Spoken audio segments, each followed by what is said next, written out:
Good afternoon, good evening, good morning. Ngayon po ay magluluto tayo ng pang-dinner. Nag-boiling po ako ng 500 grams of patatas. Ang linagay po na siya ng half teaspoon of baking soda, half spoon of salt. Biniling ko po, ayan. And 12 minutes sa apoy, 50 minutes also sa oven. Ayan na po, 12 minutes na po yan sa boiling. Aalisin na natin sa tubig. Ayan, nakadrain na siya. So, ngayon gagawa tayo ng butter niya. Ayan po, nag-ano ako ng olive oil. Then, ang butter. At saka, garlic. Lalagay natin ang ipapainit natin yan, garlic. At rosemary leaves po. Yan po, rosemary leaves. Kaso po, naka-pressure yan. Naka-pressure, oh. Rosemary leaves yan. Kuha tayo. So, ilalagay natin dito. Then, lulutuin natin. Konti lang.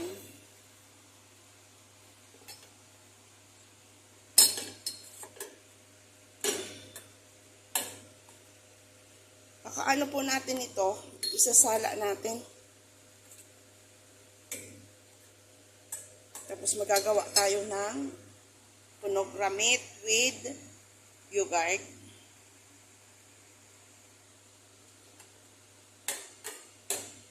Ito po ilalagay po natin sa oven.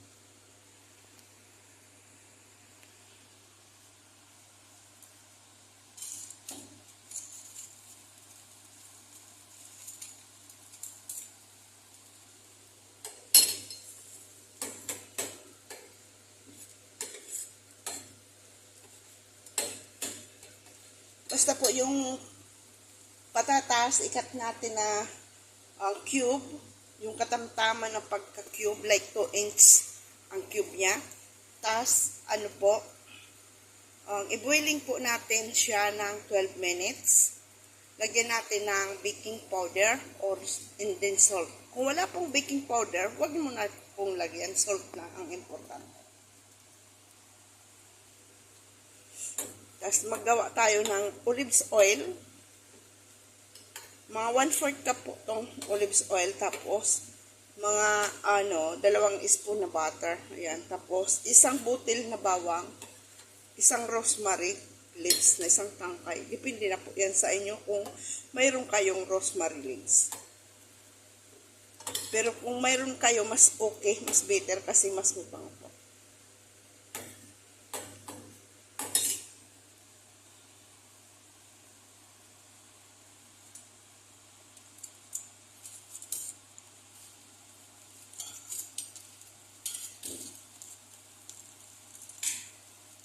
Yan naman po, sweet potato yan ang inihaw. Inihaw natin. Pang dinner din po yan.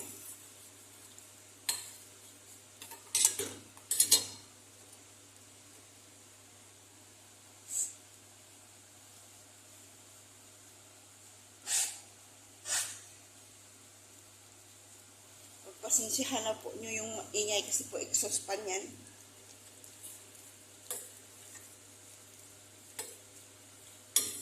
And then, isasala po natin to.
Our mini vlog for today.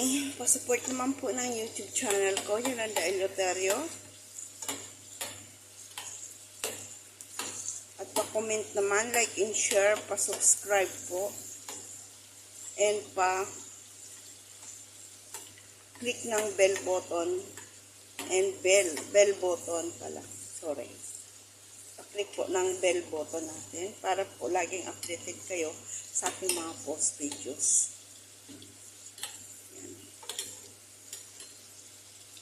Pag nag-brown-brown na po yung bawang, tanggalin na po natin siya.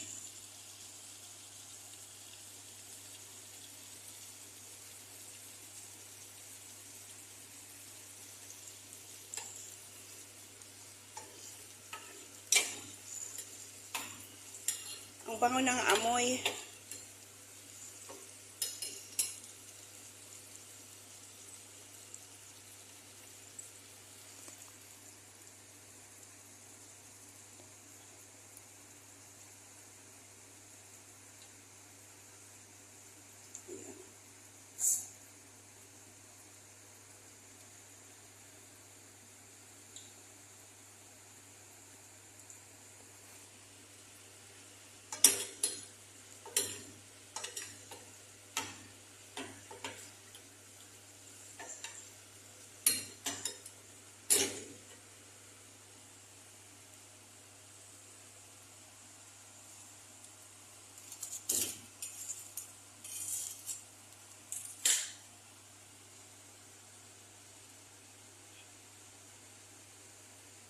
Yan na po, tanggalin na po natin to. Okay na po yan.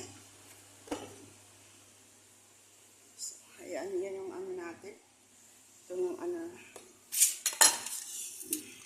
Ihalo po natin yan. Ilagay natin dito.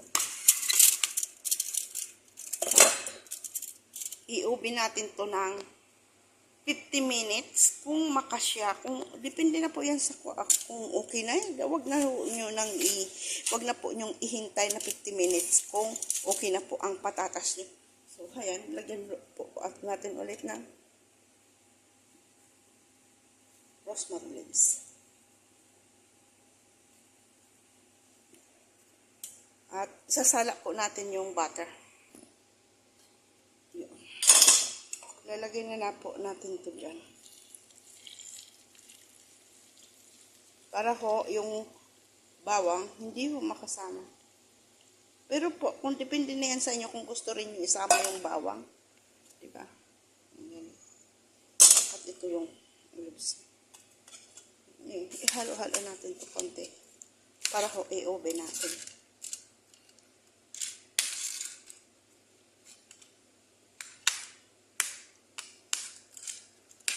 Para fried po ba? Ayan.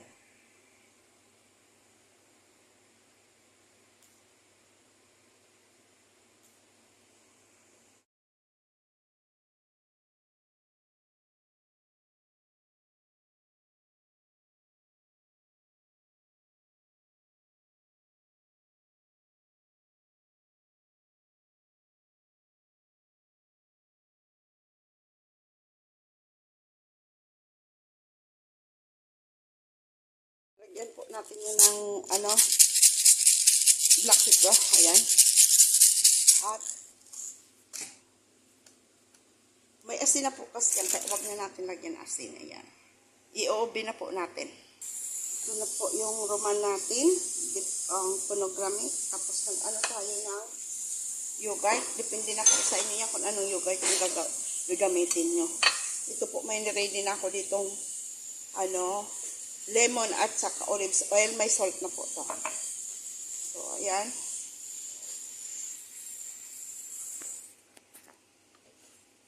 Lagay na natin yung lemon with salt. Lagay natin yung juice ng, naggawa pa ako ng juice ng pomegranate. Ayan.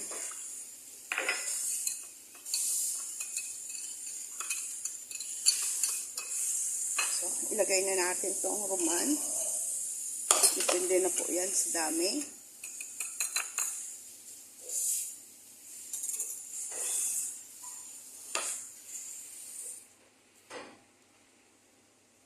Yan. i-mix natin to.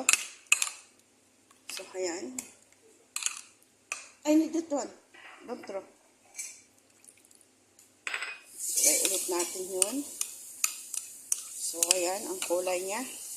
Nagpipinkish siya.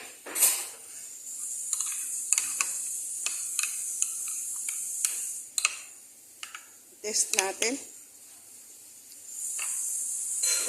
Manamis-tamis, lagyan na ulit natin ng asin.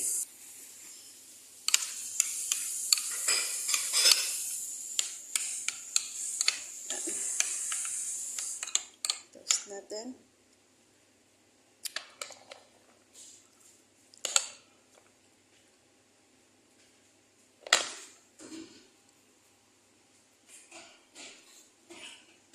Tapos lagyan natin decoration, ano po to? Parsley. Ayan, ready na.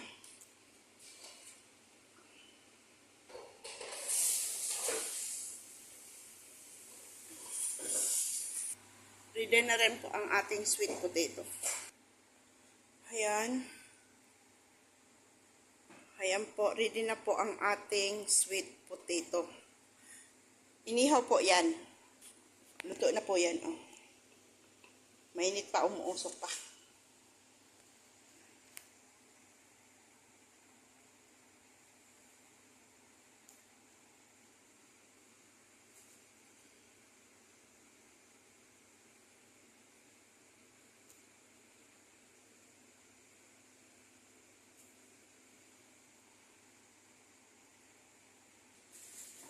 Malapit na rin po itong maluto.